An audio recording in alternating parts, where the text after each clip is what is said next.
Time and again, the world bears witness to truths seldom said.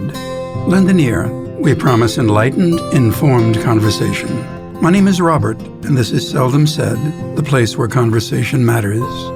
Welcome back. A bit of a Renaissance guest today, a gentleman who has been involved in film editing, a little bit of everything. And as he himself just recently said, if nothing else, he can fix things, and he certainly can. Mr. Lawrence Jordan, Larry. Welcome to Seldom Said, Larry. Thanks, Bob. Good to be here. I wonder if we can initially start with a bit of personal background, who you are, where you've been, and what's brought you to this time and place. Well, I grew up in a filmmaking family. My grandfather was a projectionist in the Nickelodeon days, and my father went on to become a film editor and a commercial director, and back in the 60s. And in 1974, we moved out to California. My father was looking for a sort of a change of scenery, so to speak. Pardon me. Yeah, sure. At around age 19, I decided I also wanted to be a film editor. I really loved movies and television as a kid growing up. And I took every opportunity I could to try to get in the business, and through a network of connections and relationships, I worked my way up from a low man on the totem pole as a driver,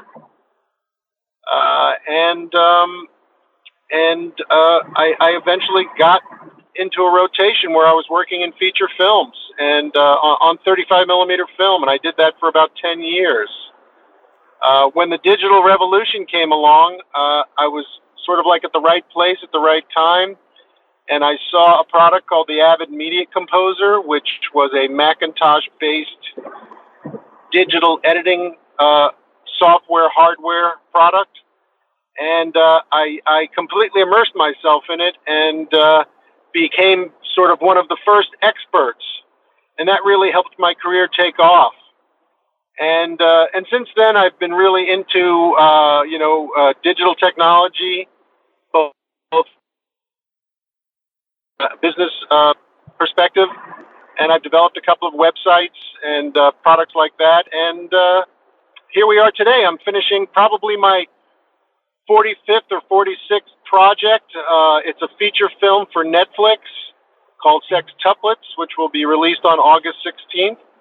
And I'm actually driving right now to help finish the final sound mix. That's marvelous. There is a statement supposedly attributed to Robert Oppenheimer, who worked on the bomb. He said that, in a sense, being an expert on something that is innovative requires you to be innovative in and of yourself. Do you feel that you created a new path while following an old one? That's really well put, and I definitely think that I helped to do that with obviously other people who were kind of in a similar place and time. We took the film paradigm, the filmmaking post-production paradigm that had existed for about 70 some odd years, and we adapted that to the digital paradigm and helped create the digital paradigm, which we continue to use today. I think that as we get deeper into it, we're about 25 years into it in professional filmmaking in the large post-production centers like Los Angeles and New York and elsewhere. So it's starting to evolve, and some of the film metaphors are fading away with time, but still that basic foundation that we sort of transformed from 35 millimeter film, 16 millimeter film, have created this pattern or workflow that we do use today. Have you found any way to recapture those films that are classics and move them onto your new process?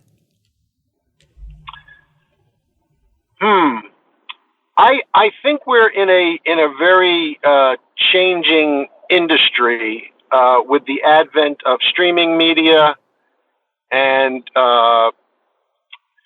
the fact that the motion picture studios are making less films these days.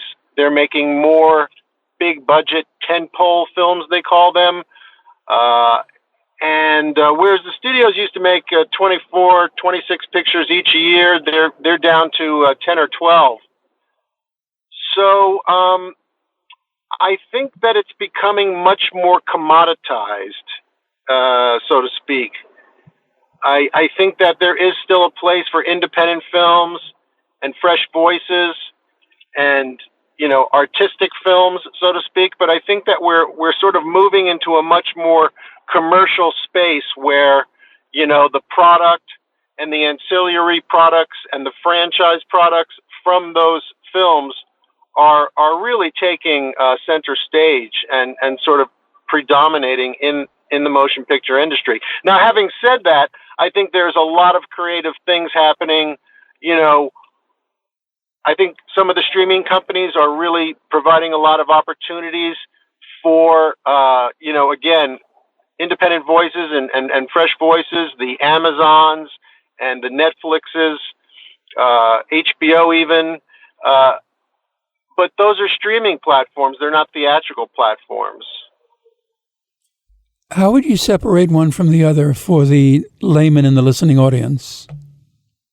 Well, simply put, theatrical platforms are movie theaters and IMAX theaters and places like that. Auditoriums where several hundred people will gather and watch a film and experience it together at the same time. Streaming platforms are through the internet, and you can watch them anywhere from your television set at home to your iPad to your phone. So, for example, we're making a feature film right now that will never be screened theatrically. However, it will be released in 90 countries simultaneously. And people will watch it on everything from, again, their television sets to their desktop computers to their phones. So, it's truly a different experience than the theatrical or movie theater experience.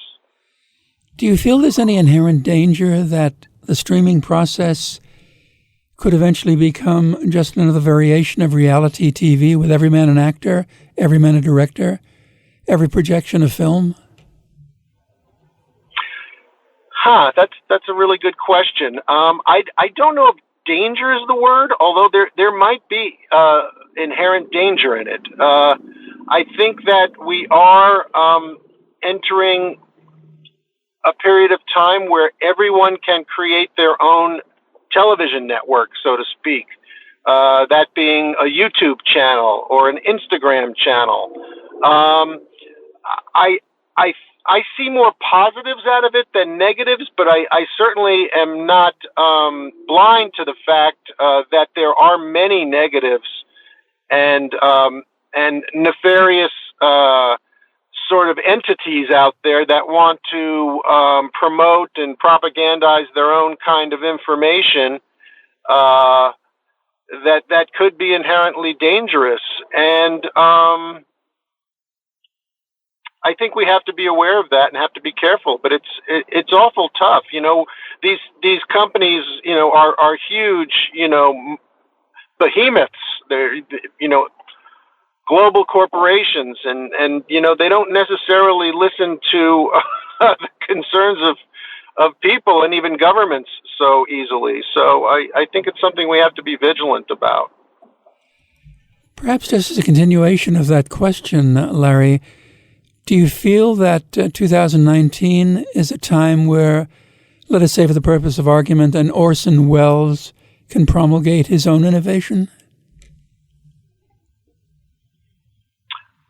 I think that anyone with the kind of talent that Mr. Welles had when he made a film like Citizen Kane or The Third Man even can have their voice heard.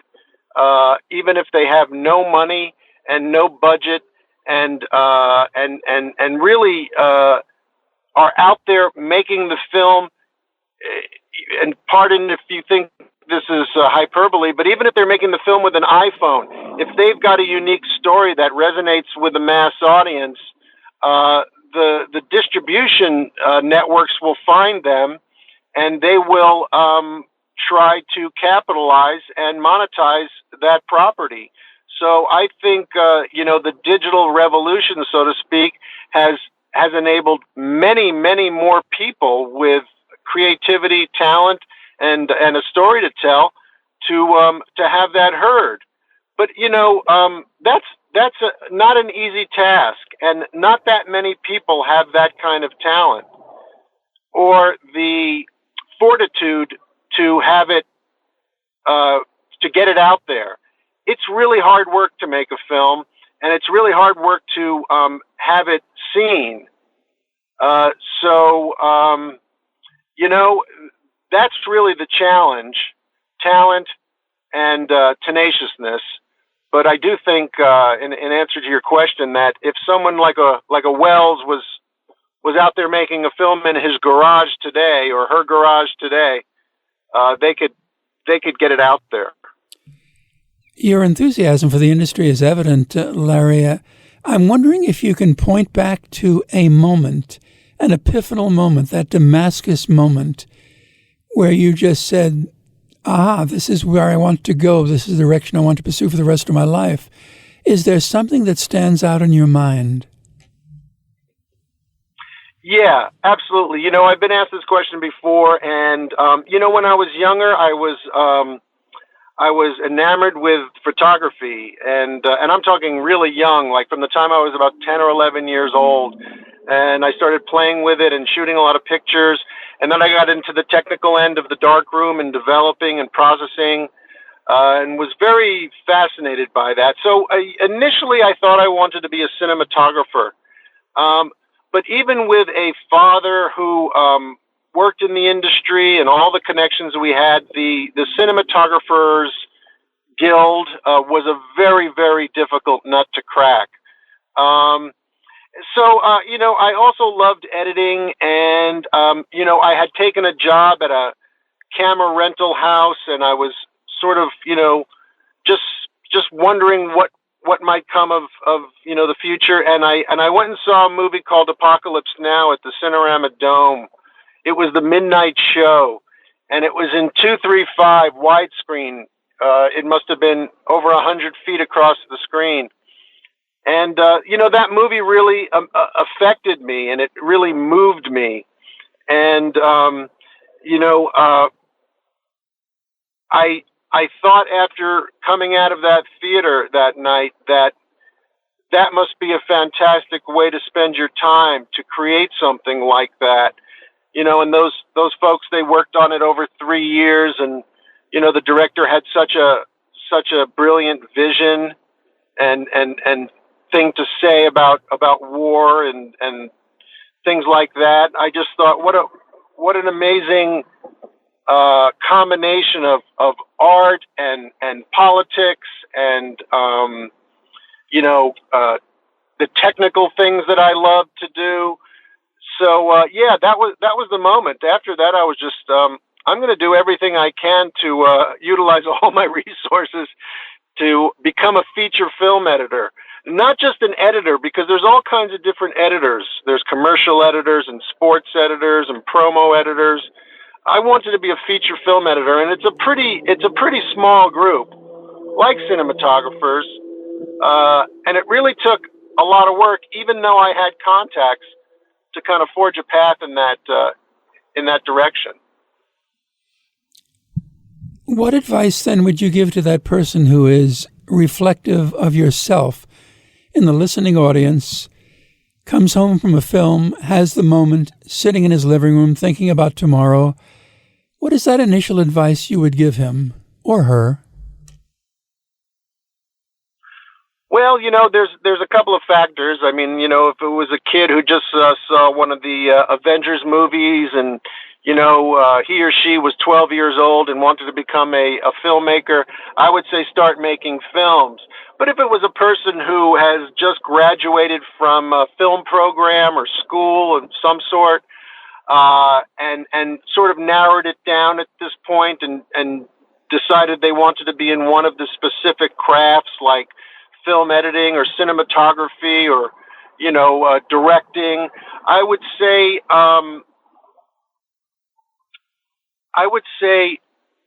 prepare for the challenges because it's a very competitive field.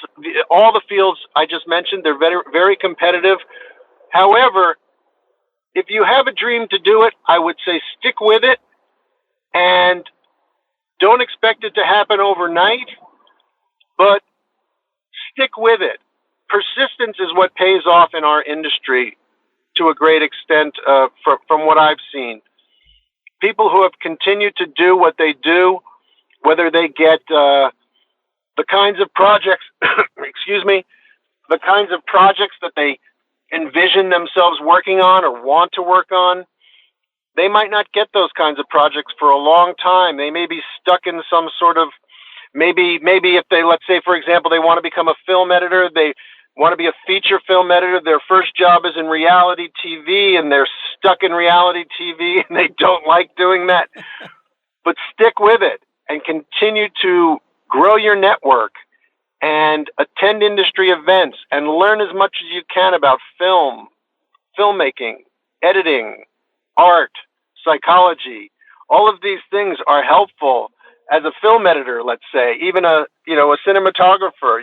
It's really, filmmaking is really a study of the human condition on a fundamental level. And I really say don't quit. Unless you're absolutely sure that, you're sick of it and you just don't want to deal with the politics and, the chicanery that goes on in our industry. But if you really love films, I think you're going to keep doing it.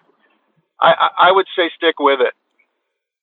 Larry, we're about to enter into our first station break. When you spoke of those events that you just described, sticking with it, and you talked about being a photographer, John Ford was once allegedly asked the same question I just posited to you, and his response was cryptic. He just said, look for the horizon. When you want to judge a scene, look for the horizon. Where is it? He seemed like a photographer who became a filmmaker, and I was wondering if you can correlate those two art forms when we come back. We'll be back in a moment. This is Seldom Said. My name is Robert. You're listening to a podcast from LIU Studios. If you like what you're hearing, please leave a rating and review on Apple Podcasts and subscribe to this show on your podcast app of choice. For more of our programs or to support LIU Studios, visit WCWP.org. This is Seldom Said with Robert Amato. And we're back. This is Seldom Said. My name is Robert. This is the place where conversation matters. Guest Larry Jordan, who is an expert on all those things placed on a screen that were an excuse for popcorn. Larry, I wonder if you could respond to that question I posed to you before the break. You started as a photographer. They are motion pictures.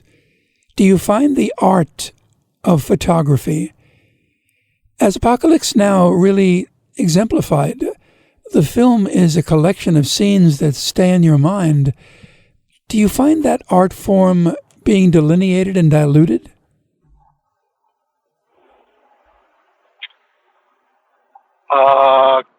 Make that clearer for me. Do I find the photographic art form being diluted or the motion picture art form being diluted? The graphic art form, the picture itself, lending itself to motion, but initially being a set scene. I am really connected in my own mind to those John Ford Westerns, where you had a tableau, you had a scene, and actors were placed in it. It does not seem to be the case with many films now. Apocalypse Now struck me as that type of film. The director Coppola had some marvelous set-piece scenes. Do you find that a rarity? Yes, I do find it a rarity.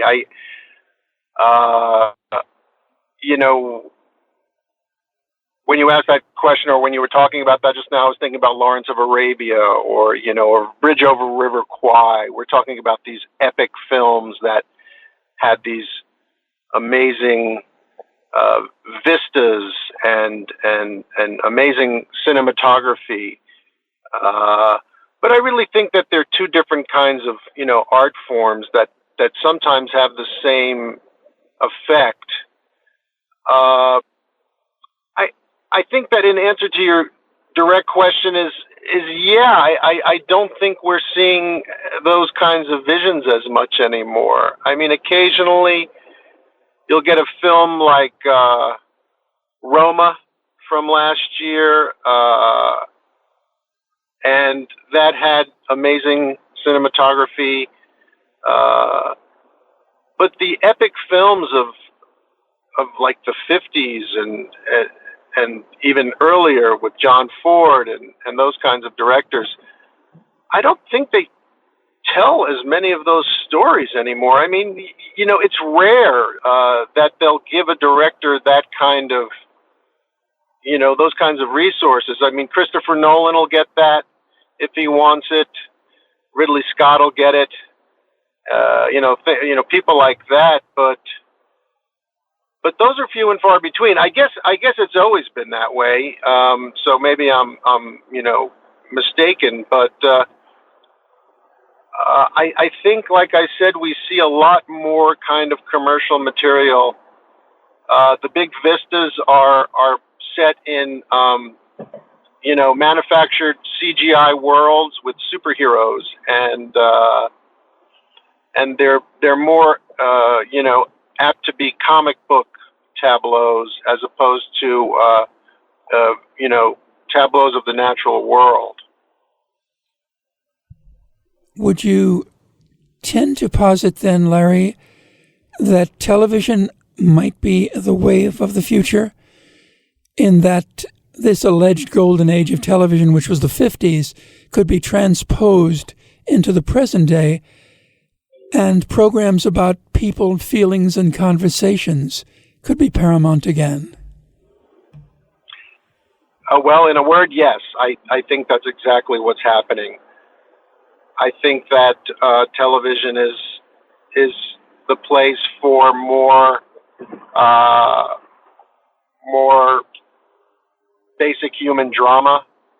I think a lot of people who previously worked in feature films or currently work in feature films are getting opportunities, or are being asked to create material for the streaming networks, television, because there's such a huge, voracious appetite for content.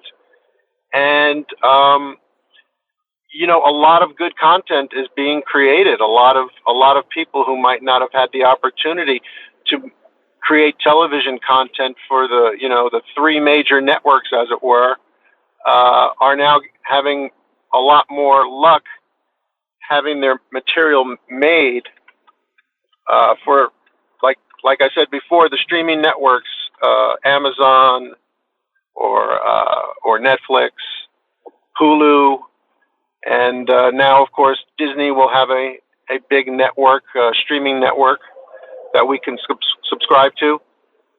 So yeah, television seems to be the place to be for a lot of people. Much of what you've described seems to infer an innate sense of self-awareness. Curious about the traits that you feel are necessities for entrance into this field, the traits, characteristics, and the skills. In point of fact, have you seen a scene in your mind before you edited it? Yeah, I'd say so. I mean, I think I've seen the scene in my mind when I read it in the script. Of course, when you get the material delivered to you, it's always a surprise, and sometimes it's a great and nice surprise, and other times it's a letdown. But those are the choices that the director makes, and we work with we work with the palette that we're given as editors. I think film editing consists of three sides of a triangle, which would be creativity, technical knowledge, and the ability to deal with other creative people diplomatically or politically, as however you might want to term it. I think the requirements for being a film editor, a good film editor, are a good story sense, sort of for starters. And that doesn't really have to be anything that complicated. We're really only dealing in 90-minute or 120-minute segments sometimes longer, but generally films are about between 90 and 120 minutes.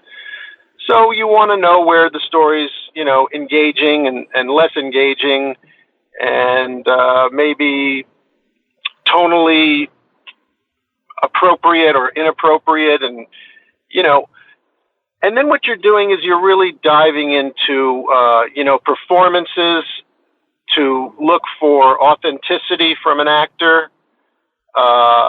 You really want to know where that, that real human condition, whether it be telling a joke or a dramatic scene, is really resonating with the audience. And as a film editor, you're the first audience. You're the first person to see that film and say, "Wow, that was a lousy performance," or "Boy, I really dislike that." So I think one of my mentors, the great editor Dede Allen, said that being a film editor really it takes it's good to have good taste. So it's just a matter of looking at the material and deciding what you think is best. And sometimes that's instinctual, sometimes that's more intellectual. But I also think that, an appreciation of the other arts, of photography, of cinematography. I think a basic understanding of human psychology is important. And I think that a point of view is important. A perspective from, of what you think on the material or about the material is also helpful. All of these things can contribute to becoming a good editor. Dustin Hoffman often referred to beginning his career and meeting Laurence Olivier and asking Olivier, "How do I act?" And the response was, "Simply do it, dear boy, simply do it." You've mentioned that film school is not an imperative. Why not? And do you feel that experientially the answer is to simply do it, err 1,001 times, but hopefully there's that 1,002nd? Yeah. I would think short of things like brain surgery or very highly technical scientific fields, you could probably teach yourself anything. Film making, film editing, it's a creative endeavor. And if you tinker around long enough in your little workshop, you're going to pick up a few things, particularly today with the resources available to filmmakers. Like I said earlier, people have made films on iPhones that have been distributed widely. So you can really start making a film so easily today, and the software required to edit that film or create the visual effects or sound effects for that film or music for that film are so inexpensive that you can just jump right in. Now, having said that, working with others and learning how to work with others. Film is a collaborative effort, and you're working with large teams, particularly on the production side. You could have 150 people or 200 people on a set, and you've got to know how to work with them and all the different, moving parts involved.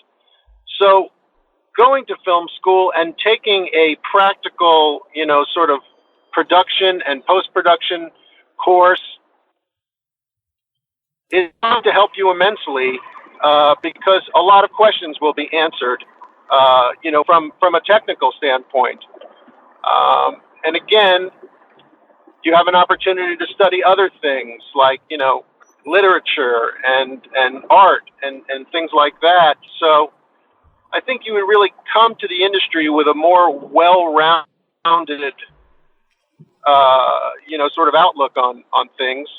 I didn't graduate initially from college, but I continued to go on and take classes at night, and even in between films, I went back and I studied art history and things like that. So I say keep learning, no matter what you're doing, and all of that will contribute to your instincts and your perspective as a filmmaker. Larry, do you think then that third eye can be taught? Do you feel that talent can in some way be extrapolated, shared, and taken in and used by another party? Or are simply people who are born with it and people born without? Well, I think people. There are certain people that are born with gifts of certain certain types of artistic gifts or otherwise. But I do believe in Gladwell's theory of 10,000 hours. You can kind of work at things and become an expert at them. In 10,000 hours, I might learn how to play the piano pretty good, but I won't have the gift that Mozart had. I think that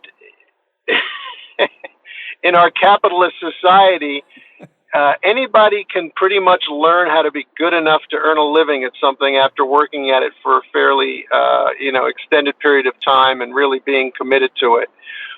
But having said that, I do believe that there are people born with extraordinary gifts. We see them every day, and we're astonished by them. And I don't know the rhyme or reason of why that happens, but I guess that's just the way it is. Do you feel then we overdo the word genius? Everyone lately seems to have had some sort of epiphanal moment where they're born as geniuses. There was one Wells. I don't see many. Yes, I absolutely think we overdo the word genius. Yes, especially in the film industry. Because it's full. It has to. It's full of marketing and hyperbole, and it's the greatest thing since sliced bread. But that's just all marketing, kind of baloney. And there are few geniuses, and one person's genius might be another person's idiot. So I guess like the man said, when he kissed the cow's ass, it's just a matter of taste. There aren't many follow-up questions to that. We're within 2 minutes of what has been an enlightening segment, Larry. I'm wondering if, in point of fact, and I may have to stop you in your answer to go into the second break, if you could just extrapolate or explain basically the difference between an editor and an assistant film editor. Sure. A film editor is the person who works quite closely with the director from sometimes before the shooting starts. They go through the script with them, and they talk about the vision that the director has for the film. And then the editor starts editing when they start shooting most often. and assembles the film or does the editor's cut while they're in production, and then works with the director and ultimately the producers and the studio to finish the film from a creative point of view.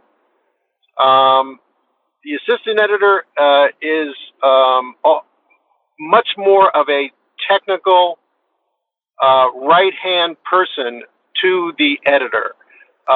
They are managing and organizing all of the film that gets shot, all of the visual effects that are created or need to be created, all the elements that make up those visual effects, and they're tracking all of the material to make sure that when the film is finished, it can be assembled in its final form. However, quite often, an assistant editor will be able to work closely with an editor, sometimes before the director comes in or sometimes while the director's there, and they'll start really picking up the subtleties of... Larry, if I may, we're about to enter the time limit for the second break. I wonder if you'd please hold that thought. We'll be right back. Seldom Said. My name is Robert.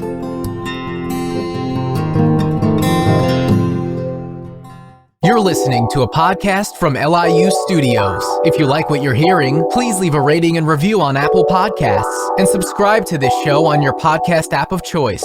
For more of our programs or to support LIU Studios, visit WCWP.org.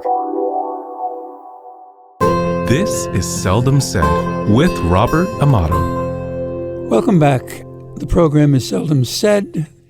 Our special guest, Mr. Larry Jordan. Larry, this has been a really informative and interesting discussion. I'm reminded of that Shakespearean statement in one of his sonnets where he said, a kiss goodnight is marvelous, but it's so quick. In point of fact, I wonder if you would continue with your discussion of assistant editing, and then I'd like to go into the program that you and an associate have developed to teach the skill. Okay.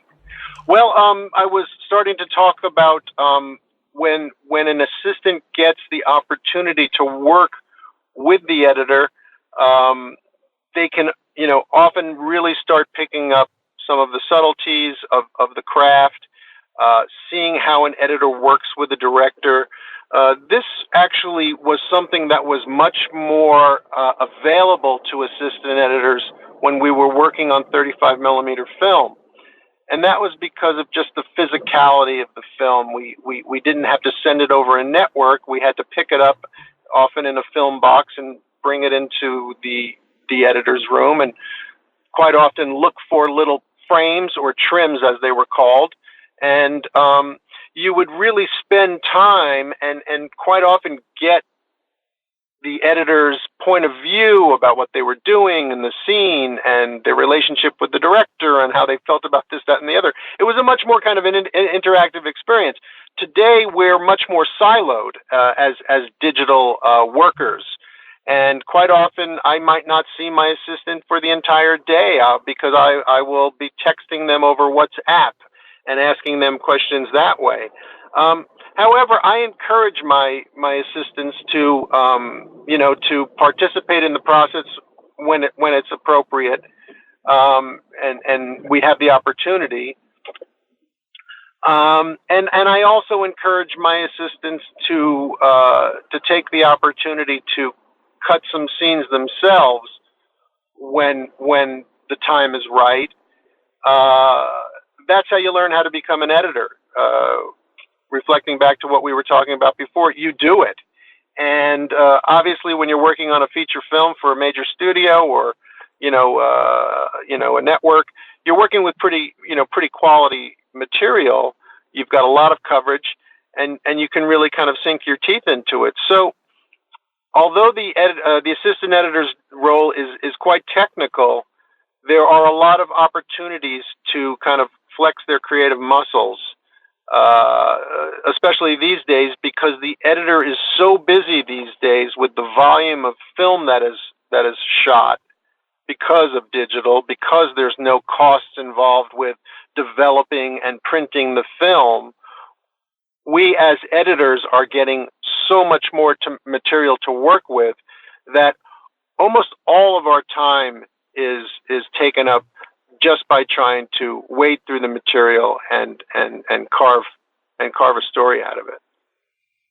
If we could then begin discussing what you've done, which I find really innovative, the idea of bringing the techniques into someone's television room. Can you discuss Master the Workflow?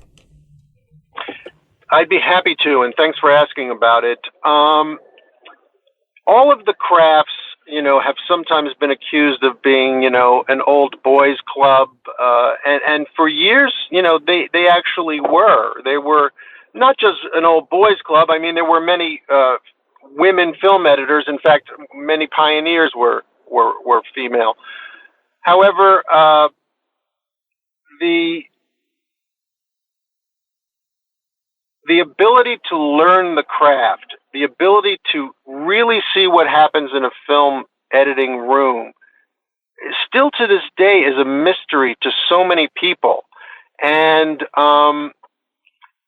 when I was young, and starting out, I took a course at UCLA Extension called Editing for the Apprentice and Assistant Editor. And they really it was two veteran editors, and they really kind of walked you through what really happens in an editing room. And it was very sort of, concrete, and they had been there, and they told war stories, as well as teaching us the technical, information about film. We felt that my former assistant, Richard Sanchez, and I felt that was missing in this day and age. You can take all kinds of courses, you can watch all kinds of YouTube videos, but how it works in an actual film editing room, feature film editing room for a television network or a major film studio is still a mystery. People don't want to talk about it for a number of reasons. And I don't know whether it's protecting their job or being afraid to, reveal a secret or what have you. But I think it's hindered the editing craft in general in terms of gaining respect and people having an awareness of what we actually do. I mean, there are so many different types of editors.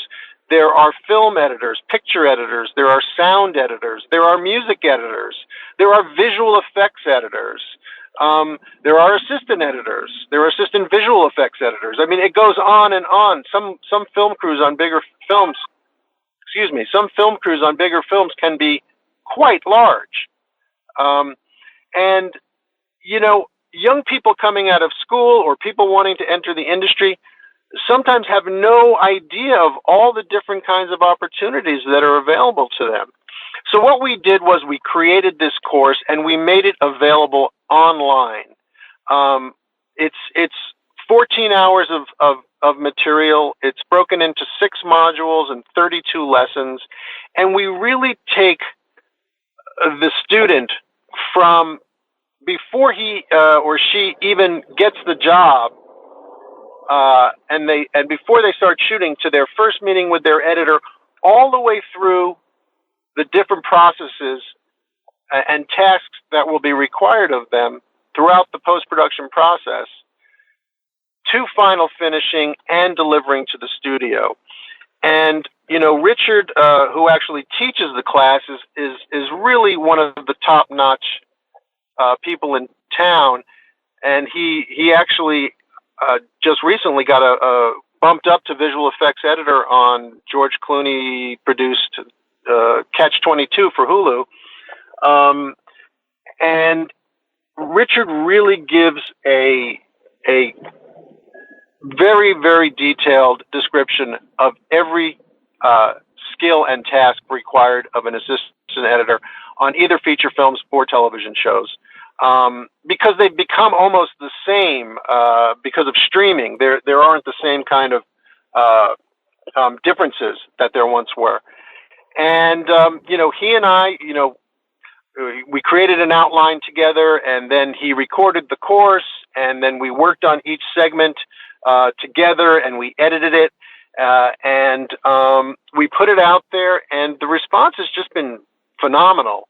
There are so many people coming into the industry from so many places. We have students in over 35 countries around the world, and we wanted to put it online so people can access it at any time, because that seems to be a real issue these days, is people are already working or in school or what have you.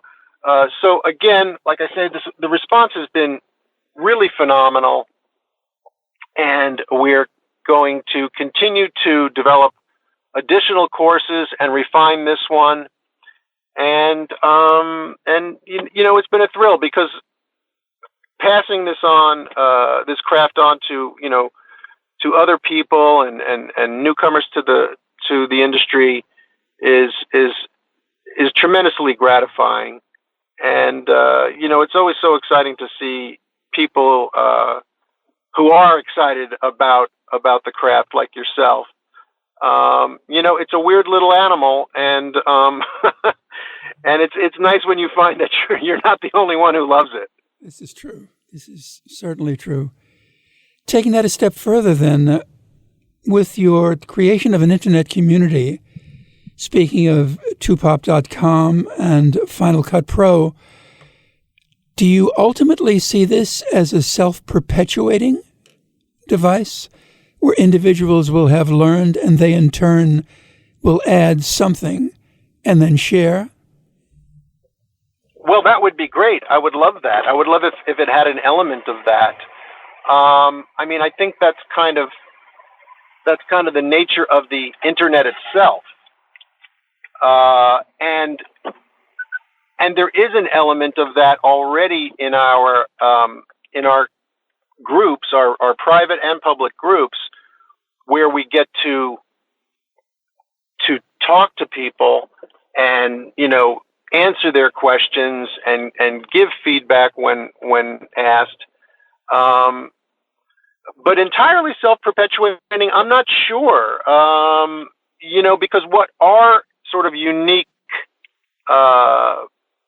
selling proposition, if you will, is that we're looking for actual professionals who have been through the trenches and dealt with films of every shape and size, to talk about their experiences in the actual crafts and portions of crafts that we're teaching. Do you know what I mean? So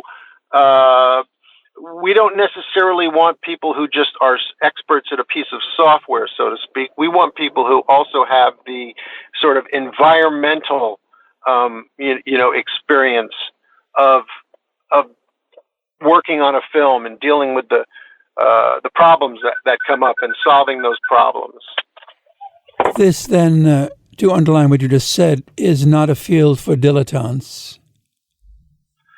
That's funny, because I was speaking to a group yesterday, and I said that exact thing. It's absolutely not. And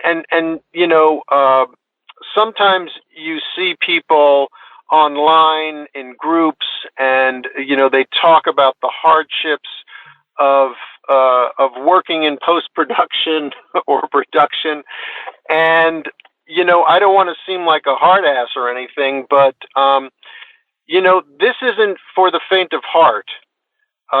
This is a very demanding career, and you almost want to say it's an avocation. You're called to it, and there are not regular hours. It's not a corporate kind of job.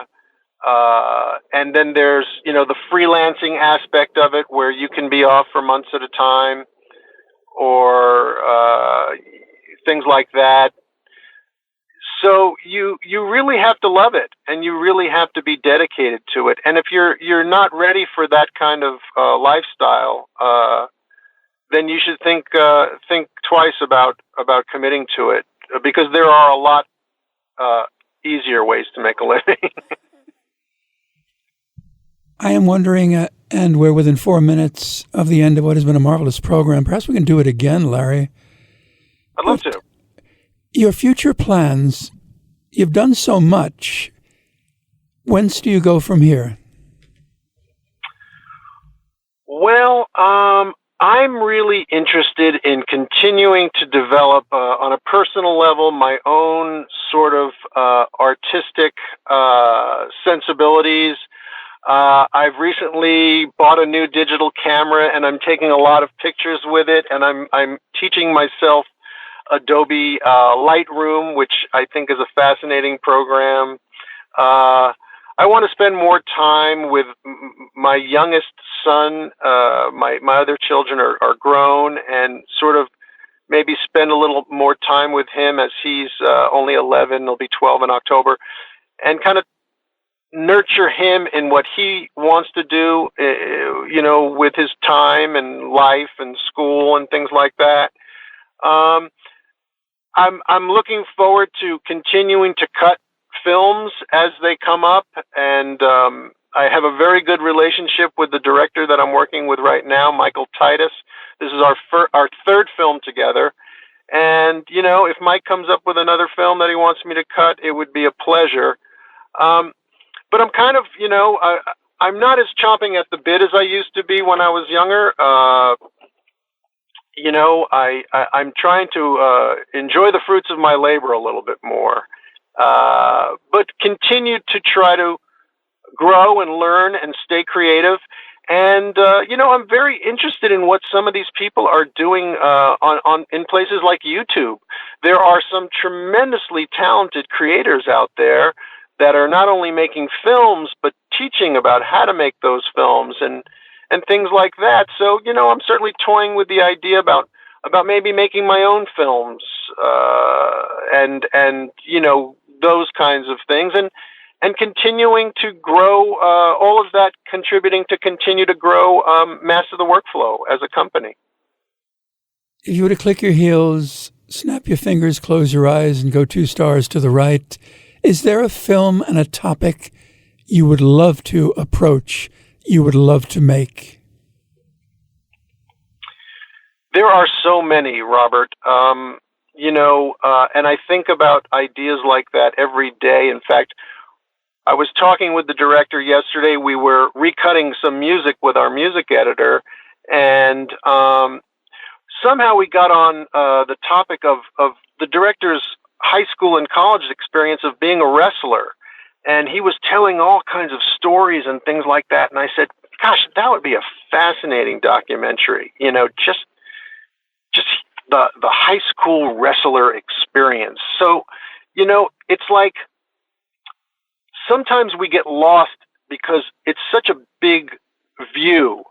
What should we make a film about? What should we write a story about? What should we take a picture of?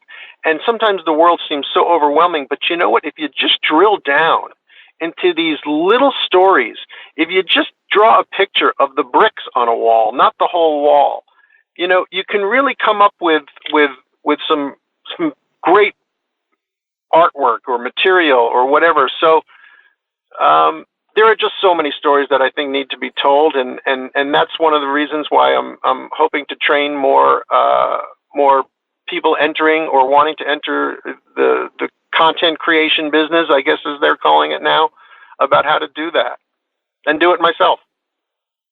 This will be marvelous. I'll be waiting by the window. I wonder now if we can allow, and I don't often do this, can I allow my guest to bid goodbye to his audience and leave the door open for next time? A few last words. Absolutely. It's been a thrill to be here with you, and I'm honored. And your questions have been so insightful and interesting. And I would love to do it again, and I'd love to participate with your audience again. Marvelous. The program has been Seldom Said. Special guest has been Larry Jordan. WCWP-LIU. Be with us again.